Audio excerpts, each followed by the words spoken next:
जहां एक और इस्लामिक देश ईरान में महिलाएं हिजाब का विरोध कर रही हैं, वहीं दूसरी ओर भारत में हिजाब के समर्थन में तमाशा देखने को मिल रहा है। बिहार के मुजफ्फरनगर में स्थित MDDM कॉलेज में परीक्षा के दौरान हिजाब पहने हुए छात्राओं से शिक्षक द्वारा कान दिखाने के लिए कहने पर छात्राओं ने जमकर बवाल मचाया।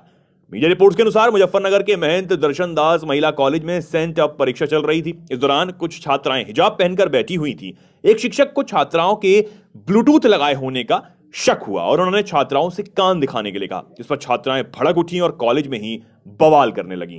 छात्राओं का आरोप है कि परीक्षा के दौरान शिक्षक शशि भूषण ने छात्राओं से पहले तो हिजाब निकालने के लिए कहा, मुस्लिम लड़कियों की माने तो इसके बाद उन्होंने आपत्तिजनक टिप्पणी करते हुए देशद्रोही तक कहा।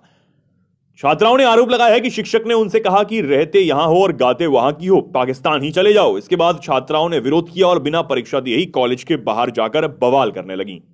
इस मामले में कॉलेज के प्रिंसिपल डॉक्टर कनुप्रिया का कहना है कि छात्राओं की यह हरकत यहां का माहौल बिगाड़ने की एक साजिश है। इस कॉलेज का इतिहास काफी पुराना है। ये छात्रा इंटर की हैं। सभी लोगों को मोबाइल हटाने और ब्लूटूथ हटाने को कहा गया था, लेकिन इन लोगों ने इससे एक अलग ही मामला बना लिया और धर्म से जोड़कर बवाल करने लगी। उन्होंने यह भी कहा कि यह बेहद ही शर्मनाक बात है। इन छात्राओं की अटेंडेंस 75% से कम है। अब तो शिक्षा मंत्री और यूनिवर्सिटी की भी निर्देश है कि कम अटेंडेंस % वाली छात्राओं को फाइनल एग्जाम में बैठने नहीं दिया जाए। ये लोग बेवजह का दबाव बना रहे हैं ताकि कॉलेज प्रशासन इनके सामने झुक जाए। हिजाब की कोई बात नहीं थी। ये जिस शिक्षक पर आरोप लगा रही हैं, उन्होंने देशद्रोही और पाकिस्तानी जैसी कोई बात नहीं कही थी। ये लोग मन घड़ंत बातें बनाकर बेवजह मामले को तूल देने का काम कर रही हैं। इस मामले में स्थानीय मिठनपुरा थाने के प्रभारी SHO श्रीकांत सिन्हा ने कहा कि उन्होंने दोनों पक्षों से बातचीत की और परीक्षा शांतिपूर्ण ढंग से संपन्न हुई है। फिलहाल मामला दर्ज करने या इलाके में अतिरिक्त बल तैनात करने की जरूरत नहीं है। पुलिस प्रशासन स्थिति पर नजर बनाए हुए है। इस खबर में इतना ही। ऐसी तमाम खबरों को जानने के लिए हमारा चैनल सब्सक्राइब करें। हिजाब विवाद पर सुप्रीम कोर्ट के 2 जजों की राय बंटने के बाद इस मामले में मुस्लिम पक्ष ने खुशी जाहिर की है। लखनऊ ईदगाह के पेश इमाम मौलाना खालिद रशीद फिरंगी महली ने जस्टिस सुधांशु धूलिया की तरफ से हिजाब बैन को रद्द करने के फैसले का स्वागत किया है। उन्होंने कहा कि मुस्लिम महिलाएं और लड़कियां सम्मान में हिजाब पहनती है। उन्होंने कहा कि धार्मिक मान्यताओं को जारी रखना जरूरी है। मीडिया से बातचीत में मौलाना खालिद रशीद फिरंगी महली ने जस्टिस धूलिया की तारीफ की और कहा कि जज साहब ने शिक्षा के हक को अहम समझा। उसके लिए मुस्लिम समुदाय उनका शुक्रगुजार रहेगा।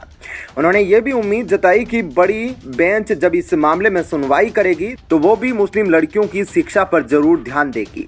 वहीं सुप्रीम कोर्ट के जजों का फैसला आने से पहले हरियाणा के गृह मंत्री अनिल विज ने हिजाब बैन के पक्ष में बयान दिया था। अनिल विज ने हिजाब बैन को सही ठहराया था। विज ने कहा था कि जिन पुरुषों का मन महिलाओं को देखकर मचलता है, उन्होंने ही महिलाओं को हिजाब पहनने पर मजबूर किया। विज ने कहा था कि जरूरत तो मन को मजबूत करने की थी, लेकिन सजा महिलाओं को मिली। उनको सिर से लेकर पैर तक ढक दिया गया। उन्होंने हिजाब पहनने को पूरी तरह नाइंसाफी बताया था। विज ने अपील की थी कि मुस्लिम पुरुष अपना मन मजबूत करे और महिलाओं को हिजाब पहनने से मुक्ति दे। बता दें कि इस साल की शुरुआत में कर्नाटक के उडुपी में सरकारी PU कॉलेज के 6 छात्राएं हिजाब पहनकर गई थी, जिसका विरोध हुआ था। इसके बाद छात्राएं अड़ गई थी। कर्नाटक सरकार ने इस पर हिजाब पहनकर स्कूल कॉलेज जाने पर बैन लगा दिया था। मुस्लिम छात्राओं ने इस आदेश के खिलाफ कर्नाटक हाईकोर्ट का रुख किया था। हाईकोर्ट ने मार्च में सरकार के आदेश को सही बताया था, जिसके बाद छात्राओं ने सुप्रीम कोर्ट में दस्तखत दी थी।